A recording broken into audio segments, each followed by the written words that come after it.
trabaja desde la ciencia social en el Departamento de Ingeniería de Transporte y Logística y colabora con 2 centros de investigación nuestros importantes, como son el CEDEUS y el Centro BRT Bus Rapid Transit. Así que, Lake, por favor, cuéntanos tu perspectiva de la crisis urbana y este objetivo de desarrollo sostenible. ¿Dijiste la crisis urbana? Oh, y yo que amo a las ciudades pienso que son maravillosos. Mejorable, es verdad, pero sí, me tocó este lindo tema de las ciudades, que yo sé que en Chile, que sigue siendo un país muy centralizado, se cree que la ciudad es como una versión chica de algo, del país, de la nación, algo así. Y yo les invito de aquí en adelante a considerar una mirada radicalmente distinta, que la ciudad es tan grande como cualquier otra escala, que no es más chica, que como las raíces del árbol, esta unidad, el territorio, la escala local, regional, es tan importante y quizás incluso más importante para la sustentabilidad que cualquier otro tema. Porque si bien hay elementos nacionales, globales, planetarios, etcétera, de todo lo que trata el tema de sustentabilidad, todo empieza y termina, y sin duda todas las soluciones empiezan y terminan en las ciudades, ¿no? Las ciudades en el sentido amplio, asentamientos humanos, ciudades grandes y chicos, comunidades rurales también. Yo voy a usar simplemente la palabra ciudad para toda aglomeración humana donde vivimos y convivimos juntos. Bueno, el mundo recién descubrió que las ciudades importan, porque ahora urbaniza. Pero dentro de toda esta nueva mirada que hay, que sin duda tiene mucho de positivo, no se olviden que en realidad América Latina ya se urbanizó. No estamos al principio del proceso. Partimos en los 50, los 60, las ciudades que vivimos hoy son producto tanto de los pobladores y las tomas de terreno de los 50 y los 60, como lo es de cualquier instrumento de planificación anterior o posterior. Y eso es una realidad muy importante de mantener presente, porque nos da muchas fuerzas y muchas posibilidades, y no solo desafíos. Y Chile es probablemente el país más urbanizado de América Latina. Estamos ya en una tasa de urbanización de más de un 90%.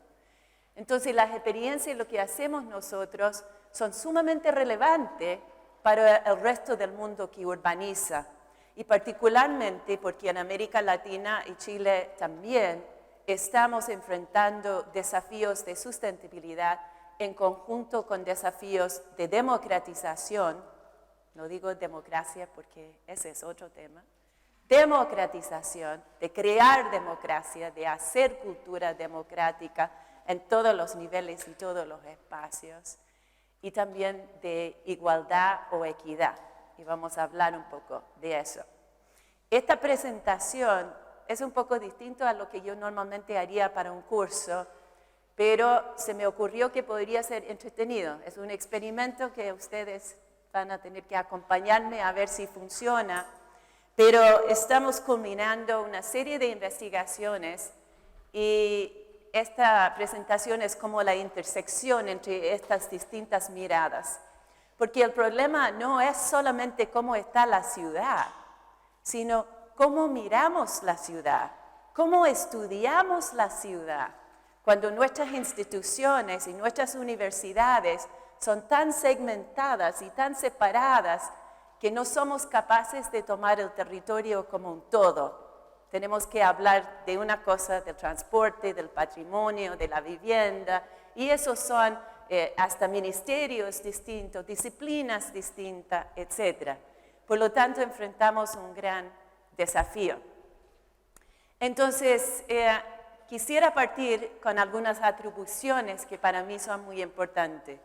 Yo tengo un doctorado muy bonito, muy bueno, de la Universidad de Toronto. Es verdad que me obligaron a aprender mucho más de lo que yo esperaba, Pero siempre me gusta agradecer también las organizaciones de independencia, del Tirso de Molina, de la Vega Chica, de la Pérgola Santa María, otras organizaciones del sector de los mercados, organizaciones, comunidades de Temuco y los alrededores, cuyo conocimiento es tan importante para lo que yo comparto con ustedes hoy, como cualquier aprendizaje universitario. Y ahí lo que quiero decir es que en la planificación urbana regional, en las aspiraciones del ser humano, en su identidad territorial y otras identidades múltiples, esta aspiración, esta necesidad de movilizar conocimiento experiencial es tan importante como el conocimiento académico o teórico o técnico o formalizado. No se puede hacer buenas ciudades sin ambos. Bueno, y otras organizaciones más también a nivel mundial. Somos redes globales como la mayoría de las organizaciones interesa. Y bueno, nosotros tenemos un laboratorio de cambio social. Lo hacemos como una colaboración entre CEDEUS, el Centro de Desarrollo Urbano Sustentable de la Católica, y el Centro BRT Plus también, y Ingeniería de Transporte. Pero lo que hacemos también, una innovación, lo hacemos como socios de una organización que realiza urbanismo ciudadano. Entonces, no es que vamos a la comunidad y le sacamos su conocimiento y nos lo llevamos y lo usamos en pro o en contra de la comunidad, sino que es una colaboración y lo que hacemos tiene que servir distintos propósitos. Y es lo que se llama investigación participativa para la acción. Muchas veces se traduce solo una parte de ese nombre, así que me gusta ser muy preciso en ese sentido y decir además que está en su línea liberadora de Paulo Freire, un gran intelectual de América Latina y otros más. Entonces, la verdad es que voy a enfocar un poco temas de transporte, primero porque hago mucho en el transporte, pienso mucho en términos de transporte, pero segundo porque a diferencia de una vivienda o de un sector patrimonial, cosas que también me importan mucho, por supuesto, el sistema de transporte es como la cuenca del agua, está en todas partes de la ciudad.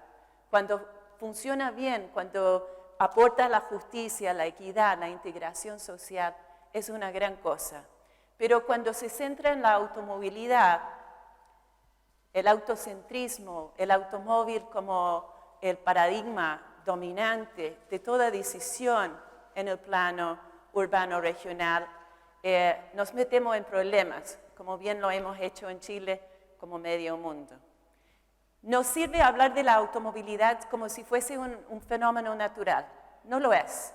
Es una creación de la publicidad, tal como lo fue hace unos años, esto de que fumar era ser sano y libre, o sea, lo vendían como lo opuesto de lo que es, ¿no? Y lo mismo la automovilidad. Es una industria, es un producto financiero, es una cultura, una forma de vida y muchas cosas más, ¿no? Entonces, es una ideología que si no lo cuestionamos y no salimos desde por debajo de ese tremendo elefante en la cristalería, no vemos las posibilidades de la ciudad y las vemos como crisis en vez de como posibilidades y esperanzas muy grandes de cambio. Entonces, la automovilidad obviamente es una cosa de vida o muerte, ¿cierto? Muere la gente, muere un número descomunal de gente en Chile en particular. Somos uno de los 10 peores países en el mundo para seguridad vial. Y es porque en el fondo a las autoridades no les importa, a los poderosos no les ha importado y ha costado mucho cambiar eso, aunque ahora está cambiando. Lo mismo la automovilidad versus espacios de vida. Se trata de eliminar las ferias libres o otras actividades en la calle, diciendo, no, la calle es para el automóvil. La calle no es para la gente, no es para la vida, no es para conectarnos, no tiene una función claro, de movilidad, pero también de integración y de encuentro social. Toda la historia de la humanidad, la calle ha sido para nosotros, para que nos encontramos, nos miramos los ojos, nos conocemos, nos fortalecemos, nos ayudamos a vivir más seguro. Y con la automovilidad eso se ha perdido. Y se ha perdido muchos hábitos que nos permitió y nos podrían permitir vivir mucho más sano. Tomar un automóvil, depender en exceso del automóvil para el transporte, sube la probabilidad de cáncer, sube el riesgo de cardiovascular. Todo esto va con menos porque si uno no toma el auto y se mueve con transporte activo, se reduce en esos porcentajes las posibilidades de salud. Entonces yo creo que muy pronto vamos a empezar a ver este tipo de advertencia pegada en las puertas de los automóviles y en otras partes, porque es verdad y los costos tanto para el hogar como para el presupuesto de salud y otros del país es gigante. Entonces, ¿qué sería lo sustentable en la ciudad? Porque ustedes seguramente han visto 1.000.000 de veces estos 3 círculos de lo económico, de lo ambiental. Curiosamente, esos 2 están como bien definidos desde hace tiempo, pero lo social ha faltado. Y si uno mira la literatura de transporte, uno encuentra unas maravillas de pensamiento súper integral entre gente de Australia, Inglaterra, Canadá, incluso algunos estadounidenses, aunque no sean los mejores para estos temas. Y uno empieza a ver una definición de lo que sería sustentabilidad social. La salud, la seguridad, los valores, la cultura que uno tiene, que es lo que define muchas de las decisiones que uno hace todos los días. Pero por sobre todo los derechos, participación, la gobernanza democrática. Y eso es una parte, el poder, que de repente se deja muy afuera de las definiciones de sustentabilidad. Entonces, decimos, yo creo que todos estamos de acuerdo, o casi todos, de que los derechos humanos deberían ser para todos, y ahí uno tiene igualdad. Pero en realidad hay una tensión muy importante entre igualdad y equidad. No es lo mismo. Ya listo, lo tenemos claro, ¿no? No, hay más matices, hay más desafíos, hay más detalles en los cuales debemos fijarnos para hacer sustentabilidad con equidad. E incluso está el propósito de eliminar todas las barreras, de ir más allá de la equidad hacia una liberación o una mayor integración social de todos. Entonces nosotros hace un par de años y con el apoyo de Juan Carlos y la universidad pudimos meternos en el tema de género en un momento que nadie lo estaba mirando, por suerte, porque ahora está que arde el tema. Y nos metemos entre otras cosas porque una vez que uno define que la inclusión es una parte importante de la sustentabilidad social, uno dice, ¿cómo vamos a medirlo? ¿Cómo vamos a estudiarla? ¿Qué es lo que es? Para la Anvita en India, los tipos de exclusión y discriminación son múltiples. Para una colega o un colega en Canadá son otros. Pero, para bien o mal, parece que la discriminación contra las mujeres, la mayoría de los países, es universal o prácticamente universal. Entonces lo tomamos como una mirada, un prisma, un vidrio para mirar. Entonces, aquí lo que voy a compartir en el resto de esta presentación son distintas formas de abordar lo que es sustentable, pero con equidad. Es un poco latoso, pero ya no me atrevo a decir transporte sustentable o ciudad sustentable sin especificar con equidad. Porque lo sustentable no es equitativo automáticamente. Y ahora vamos a ver algunas razones que nos obligaron a tomar esta posición. Entonces, y estos son trabajos que desarrollé con un estudiante muy talentoso de doctorado acá. un análisis de género muy sencillo ocupando datos de la encuesta Origen-Destino. Llevamos 30 años con estos estudios en Chile, nadie nunca había usado un enfoque de género. No necesitan leer en detalle todos los números, pero sí hay números detrás de esto y la conclusión es muy sencilla. En todos menos 5 comunas de Santiago ya tenemos transporte sustentable. Los viajes de caminata, bici, bus son la gran mayoría, más de la mitad y hasta un 80%. Entonces, ¿cuál es el problema? Ya lo tenemos logrado. Pero uno sale, mira las calles y no es que 3/4 de la calle está dedicada a la caminata, bici, bus, ¿cierto? No es que 3/4 del presupuesto nacional está dedicado a tener la mejor infraestructura para caminata, bici, bus. Entramos en una contradicción. Nuestra ciudad, nuestra ciudadanía nos da un tremendo regalo, que son un montón de hábitos y formas de vida súper sustentables. Y con el tipo de planificación y las decisiones que tomamos, estamos destrozándolo, no estamos cuidándolo. Entonces, esto se hace aún más grave cuando uno ve que la gran mayoría de los viajes caminados son de mujeres. ¿Alguna vez se planificó ese sistema para mujeres? No. Y eso significa que aunque sean muy sustentables en lo ambiental y lo energético, las mujeres, en términos de su participación económica, en términos de su participación cívica, estamos fracasando. Tenemos sustentabilidad en teoría, pero sin equidad. Mitad de la población. Entonces, si además miramos los propósitos de viaje, lo que vemos es que las mujeres son más o menos la mitad de lo que realizan los viajes de trabajo, pero son 2 o 3 veces lo que realizan viajes de compra, salud, trámites, pasar o buscar o dejar. O sea, lo que cada vez más hoy día se agrupan como viajes de cuidados. ¡Wow!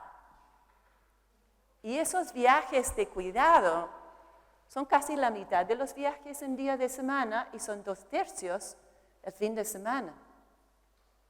Entonces ahí tenemos un problema de sustentabilidad y de igualdad o equidad. Porque ni Transantiago, ni el metro, ni el sistema de caminata, ni el sistema de bicicletas reconocen la necesidad de esas mujeres y sus viajes de acompañamiento.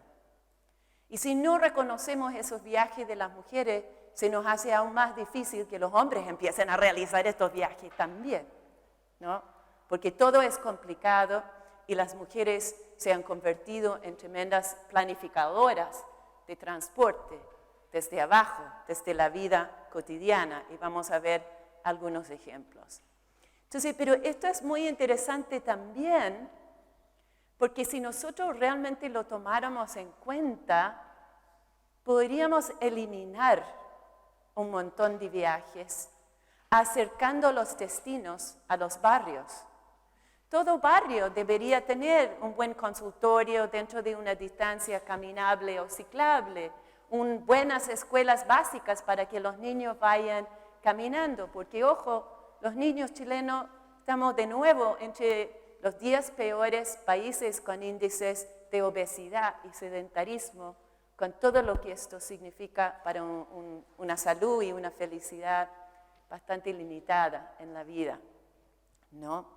Entonces nosotros podríamos organizar la ciudad de otra forma, podríamos entender que las ferias libres, lejos de ser una cosa obsoleta del pasado o un maravilloso patrimonio como un museo vivo, son la promesa de una vida sustentable para el futuro. Mientras más aprendemos de esas ferias libres que traen el destino dentro de una distancia caminable y ciclable para la gente, mejor vamos a ir haciendo no solo sustentable, no solo más equitativo, sino más feliz nuestra ciudad. Entonces, otra mirada, y esto fue un estudio donde participó Nacho también en el desarrollo de la encuesta. Usamos una mezcla de métodos cuantitativos y cualitativos, al final son tan mezclados, son como una trenza de pelo, o sea, se integran muy bien. Miramos 3 ciudades de América Latina, lo que fue una oportunidad maravillosa, y descubrimos que realmente el problema de acoso sexual en el transporte público es un problema grave. Y es doblemente grave porque si uno vuelve a ver la pirámide de necesidades humanas de Maslow, que ya lleva muchas décadas, hay algunas modificaciones, pero es básicamente bien establecido, se supone que uno tiene que cumplir con las necesidades fisiológicas para ir subiendo. Y en el segundo piso está la necesidad de seguridad. Si no nos sentimos seguras en la vida diaria, es muy difícil amar, armar familia, educar, participar, autorrealizarse y pasar a ser una persona plena y una ciudadana o un ciudadano pleno. Entonces el tema de seguridad no es un tema chiquitito, no es otra cosa que hay que verlo, es central y por eso domina tanto los imaginarios. Y esos espacios públicos, esas plazas públicas en movimiento, que son los buses, que son los metros, no son seguros. Y son particularmente inseguros para las mujeres, según ellas. Esta semana hubo un reportaje en Informe Especial sobre este tema que entrega un montón de ejemplos del metro, que todo el mundo piensa que es más seguro, pero la verdad es que incluso en este estudio no es más seguro el metro, como uno quisiera pensar. Pero además, o sea, la mujer no solo enfrenta una doble carga de trabajo, o sea, el trabajo pagado y el trabajo gratis en la casa, sino que además enfrenta una doble carga de violencia, porque tiene el mismo temor a la delincuencia o un atropello que tendría cualquier persona, pero además tiene un temor mayor. Y eso significa que las mujeres están huyendo y aspiran a dejar el transporte sustentable, particularmente el bus. Quieren cambiarse al automóvil básicamente porque creen que les hará la vida más fácil. Incluso los hombres, su segunda opción después del automóvil sería cambiarse a la bicicleta, pero las mujeres derechamente lo motorizado. ¿Eso por qué? Porque el sistema de transporte como está planteado ahora no responde a ninguna necesidad de las mujeres. No les acoge, no reconoce su patrón de viajes y otras cosas. Lo otro que descubrimos que fue bien, que nos dejó súper afectado, es que los hombres, aunque sean víctimas de la violencia, pocas veces cambian sus hábitos. Pero las mujeres solo una experiencia y cambian todo. Incluso tienen un toque de queda personal que cuando nos metimos cada vez más a fondo a qué hora era. Para las que caminan suele ser como a las 7:30, 8 de la noche. Para las que toman el metro 10, 10:30. Para las que andamos en bici 12, 1 de la mañana. Parece que somos más carretera, no sé. Pero también porque uno se sube a la bici y se va.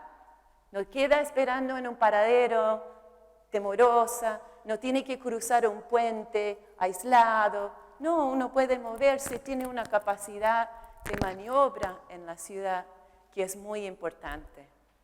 Entonces, lo segundo es que las mujeres de menores ingresos del bosque, una de las comunas más vulnerables del país, prefieren organizarse todo y tomar un radiotaxi una vez al mes que tomarse el bus 2 o 3 veces a la semana. Por algo, la tasa de uso del transporte público va en pique, va abajo. Yo sé que hay muchos otros factores, pero creo que cuando tú ignoras las necesidades de la mitad de la población, es un factor muy potente. Y lo tercero es que las mujeres están enseñando esto a sus hijas y a sus hijos. Evita el transporte público. Entonces, bueno, Esto tiene un gran costo para las mujeres, esta es la brecha de género. Estamos más o menos iguales hasta los 10, 12 años, eso medido en educación y luego se nos va abriendo cada vez más hasta que una mujer de 60 años gana más o menos la mitad de lo que ganaría un par masculino suyo. Y eso tiene un impacto tremendo en el PIB, para los que le importen esos números. El CAF estima que si no se hubiesen integrado a la fuerza de trabajo 70 millones de mujeres de América Latina, no se podría hablar del milagro económico. O sea, es un tema mayor. Entonces, ¿qué hacer frente a eso? Nosotros nos pusimos a estudiar, entonces hicimos un programa en las escuelas que venimos desarrollando hace varios años con los niños antes que se abre la brecha de género, usando temas de transporte, la bicicleta, etc. Y también haciendo otros estudios de mujeres adultos y viendo cómo integrar estos temas. Entonces, se puede integrar el tema de género y transporte en el Plan Nacional de Género y Equidad. La ciudad en general brilla por su ausencia en las grandes políticas nacionales y, para ser franca, yo creo que eso es una gran razón por la cual las grandes políticas nacionales, por lo menos relacionadas con el territorio, funcionan re poco. Hay un descalce de escala ahí. Si quieres gestionar bien lo local, lo haces desde un gobierno local. Lo regional, un gobierno regional democráticamente armado, y ese gobierno regional tiene que conectar a lo macro y lo meso. Bueno, venimos trabajando con las niñas, empoderamiento, enseñanza de mecánica, enseñanza también de capacidad cívica, de hacer propuestas de cambios en su barrio, y también reeducando a los niños, enseñándoles formas no tan violentas de resolver conflictos, etc. Entonces, otro estudio que hicimos con el Nacho y con Alex Karner, un estadounidense, fue mirar la cantidad de viajes en San Francisco y en Santiago que son realizados en automóviles y son distancias cortas. Entonces, no, las distancias en Santiago son largas.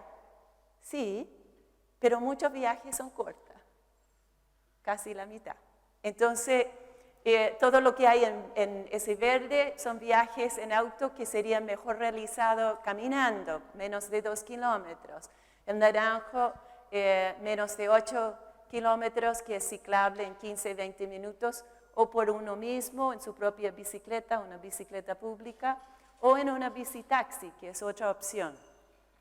Entonces, en base a eso, uno podría tener objetivos de cambio modal, donde simplemente uno calcula. Ahora, nosotros lo hemos llevado hasta cálculos muy sencillos, se podrían ser mucho más sofisticados, pero decir, si uno toma todos esos viajes motorizados que deberían ser caminados, wow, sería casi la mitad de los viajes por caminata.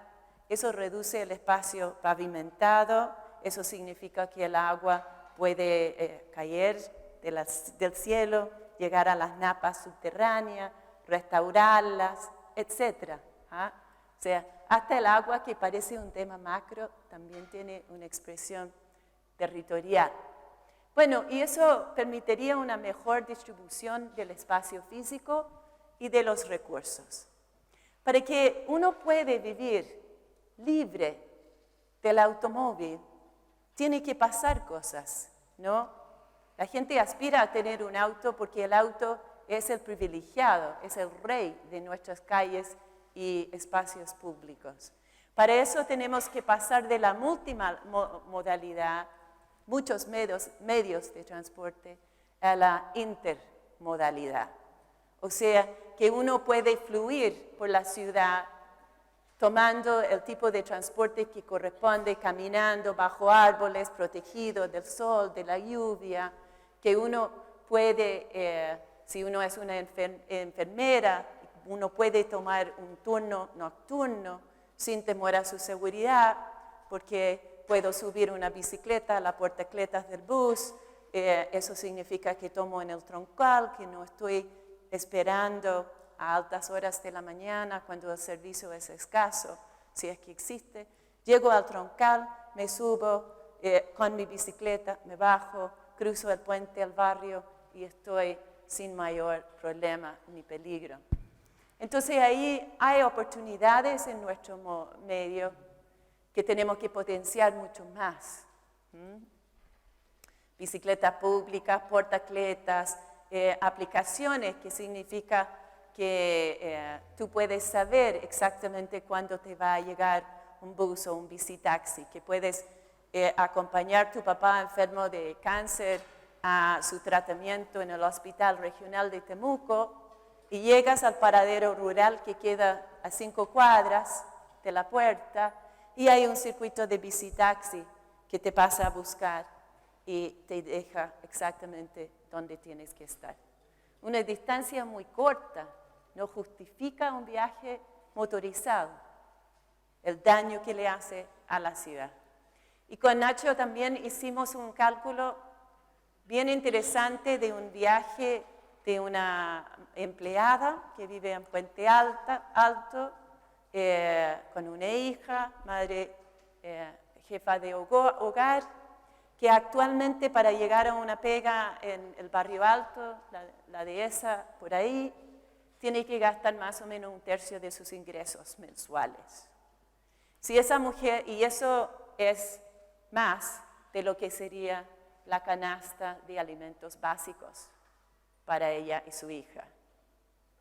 Entonces, si ella pudiese llegar en bicicleta al metro o bus express sin tener que pagar y esperar y tomar el bus entre medio, podría ahorrar y bajar su gasto en transporte prácticamente un 10%, hasta un nivel bastante menor. Y eso sin contar los beneficios en salud, que son también importantes. Entonces, empezando a entrar en otro tema, ¿cómo medimos estas cosas? ¿Cómo sabemos, cómo ponemos objetivos y luego cómo sabemos que estamos avanzando hacia ellos? Los indicadores del PIB o otros indicadores que ya existen no miden estos temas y no los miden con la precisión y la sutileza que requiere. Entonces, con estos centros de investigación de la universidad y gente de muchas otras universidades y de muchas comunidades y organizaciones ciudadanas, empezamos a desarrollar este primer balance del transporte justo para nuestro país. Tiene su base y su referencia en otras experiencias muy interesantes, muy comprobados sus buenos impactos. Y ya para darles una idea han surgido una mirada más bien de ingeniería de transporte acerca del acceso, como se ve ahí abajo. Y también aquí, cualitativamente, este tema que aportó la Fundación Ciudad Accesible, que dicen, no, nosotros no queremos integración. Esto es integración. Lo que nosotros queremos es inclusión. Y lo que inclusión significa es que un paradero tenga más o menos estas características. Nosotros no hemos salido a medir todos los paraderos del país, quizás sería entretenido, pero se abre la posibilidad de crear un indicador donde uno puede hacer ciencia ciudadana, ¿no? Que la gente evalúa sus propios paraderos y nos cuenten cómo vamos. Y ojo, esto es importante porque todos nosotros en algún momento vamos a ser discapacitados, temporalmente o permanentemente. A veces los más deportistas son los que terminan los más discapacitados, el esguince, la fractura, la otra. Y vaya que es un shock cuando tú te das cuenta que eres la misma persona que siempre fuiste, con las mismas capacidades de entregar y vivir que siempre tuviste, y tu ciudad te dice, no me importa. Tú tendrás todo lo que tienes para entregar, pero no nos interesa. No te vamos a dejar circular libremente ni por tu barrio ni por la ciudad. Entonces, son temas sumamente relevantes. Entonces, es muy interesante porque como vamos 10, ¡wow! Estoy súper bien. Ya, oh, qué maravilla. Normalmente es, para, ya estás en el límite. Como estamos haciendo constantemente procesos cualitativo y cuantitativo de investigación, lo más interesante hasta ahora ha sido la gran coincidencia entre los resultados. Lo cuantitativo lo que nos está diciendo es que esto es muy repartido en toda la población y lo cualitativo nos está haciendo es explicar por qué, cuáles son los mecanismos, cómo funcionan estos fenómenos que estamos viendo. Entonces, y esto es un anticipo de algo que está en la plena etapa de procesamiento en este momento. Hicimos estas encuestas en Temuco, Padre Las Casas y Santiago y descubrimos que la gran mayoría de la gente tiene una percepción muy negativa de la ciudad y de cómo funciona su sistema vial. ¿Es una carrera acá? ¿Es una selva? ¿O es una guerra? Y es muy alto este porcentaje que lo percibe como una guerra. Si yo percibo cuando me muevo por la ciudad que yo estoy en guerra, que mi vida peligra, se justifican actitudes cada vez más violentas. Y eso es justamente lo que vemos en nuestra ciudad. Y créame, como alguien que se mueve principalmente a pie en bicicleta y muchas veces en transporte público, la vulnerabilidad que uno siente, que tu vida está en peligro, que vale hongo para los que programan los semáforos, etc., es una sensación que uno tiene muy presente. ¿Ah? Entonces, esto es un problema, pero también nos da ciertos índices de cómo podríamos solucionarlo. Y particularmente porque, muy interesantemente, preguntando tanto en Santiago y Temuco, descubrimos que los porcentajes de personas que se han sentido robado, acosado, agredido, discriminado, ofendido en el transporte público son preocupantes, pero son bajos. Y la cantidad de gente que se ha sentido que alguien le ha cedido un asiento, le ha saludado, le ha hecho algún gesto agradable, humano, es muy alto. O sea, esta plaza pública de nuestro transporte no está nada tan mal como creemos. Hay que mejorarlo, sin duda, pero ahí hay una potencialidad latente que busca volver a nacer y crecer y ser la tónica de la ciudad. Entonces, en relación a eso y cómo lo tenemos que hacer, son muy pocos los que han podido participar en algo relacionado con el transporte. Y de esa gran mayoría que no ha podido participar, 2/3 en Temuco y un 60% en Santiago quisiera. Ahora, eso es un desafío, porque no significa que yo llamo a una reunión mañana y si no llega todo el mundo, le digo, estos gallos no están ni ahí. Eso no es una forma ni humana ni científica de organizar la participación.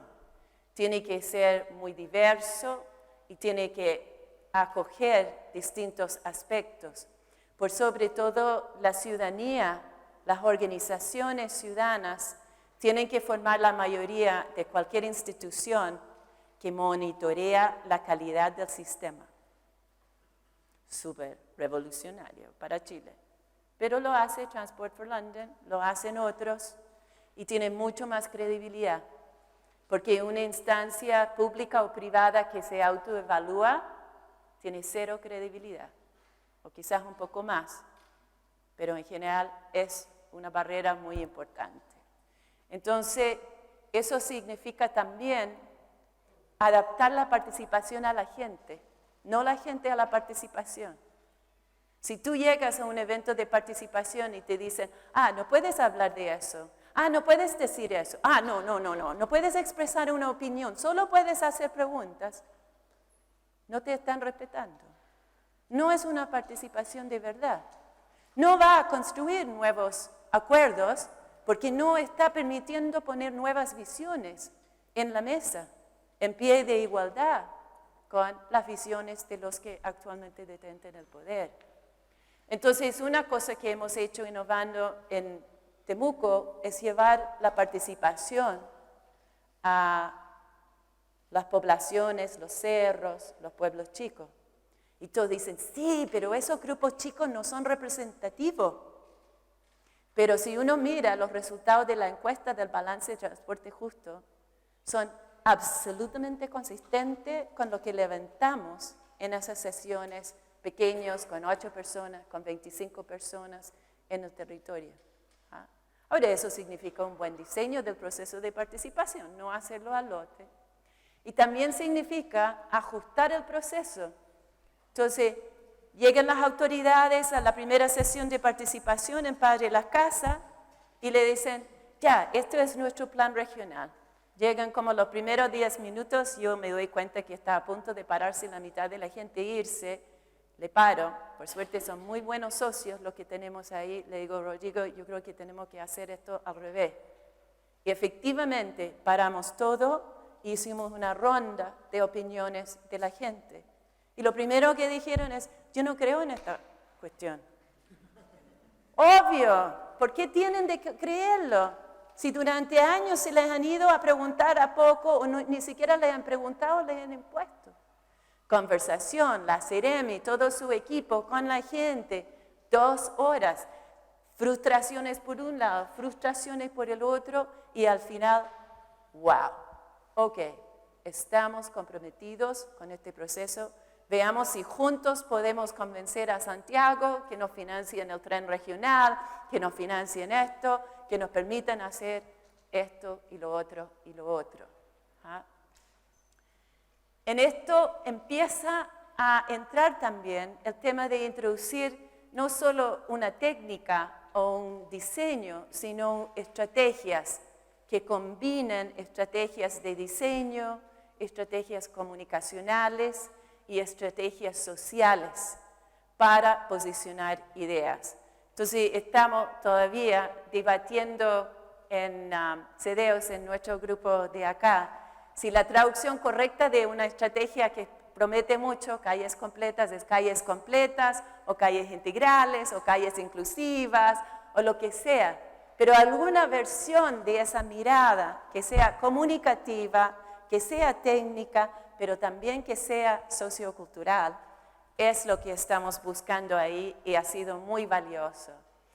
Y también adaptar este gráfico que propone poner al revés las prioridades del financiamiento, de la distribución del espacio, de las mentes y los hábitos, poner la caminata primero, luego la bici, el transporte público, etc.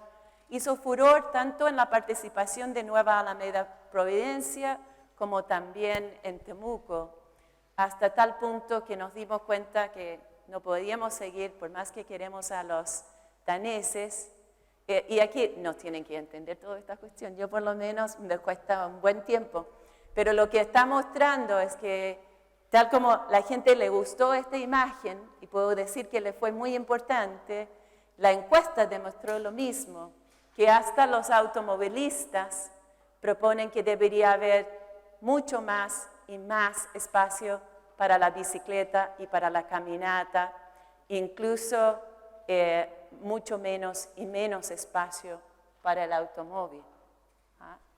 Entonces decidimos ya, tenemos que hacer una versión chilena, propia, pusimos el carrete de bueyes, los servicios, el patrimonio también ahí y las implicancias que estamos estrenando mañana, que es el Día Mundial Sin Auto. La bicicletada de la universidad mañana va a ser súper buena, así que si les gustan estas ideas, pruébenlos en cuerpo propio. Bueno, ustedes se acordarán, y con esto voy terminando, que hablamos y hablé de derechos humanos, de esta capacidad, la agencia humana de cambiar las cosas. Cuando la gente se organiza, puede ser un movimiento social, puede ser una organización ciudadana o muchas organizaciones ciudadanas. Y la verdad es que Aquí la gran fuerza de la ciudad es su capacidad de generar movimientos sociales de todo tamaño y organizaciones ciudadanas de todo tamaño que son centrales para cambiar nuestros paradigmas hacia una mayor seguridad. Estos son todas las organizaciones que llevan más de 5 años luchando por la nueva ley de convivencia vial, que se aprobó el año pasado sin la reducción en velocidad. Siguieron dándole duro y más duro y más duro. Y tuvimos una ministra, yo no soy partidaria, pero sí soy de reconocer cuando alguien hace algo valiente, y la ministra sí se enfrentó con muchos de sus propios parlamentarios para decir que la velocidad tenía que bajar de esta barbaridad de 60 a 50 como máximo, y en muchas zonas menos. Entonces el rol de los movimientos sociales es muy, muy central en todo eso. Así que bueno, como ven, estos conocimientos, yo no soy un genio, soy una organizadora que ve talentos en todos lados. Es mucha la gente que ha aportado a estos descubrimientos y estos entendimientos nuevos. Juanca ha sido una persona central en ellos. Y por sobre todo está mi pequeña, porfiada equipo. Ya Cedeus ya se me llevó uno, pero no resisto mantenerla en la foto por lo menos un rato más. Pero somos un grupo pequeño que ha hecho muchas cosas. Bueno, muchas gracias. Tengo un ejercicio, pero para después, ¿no?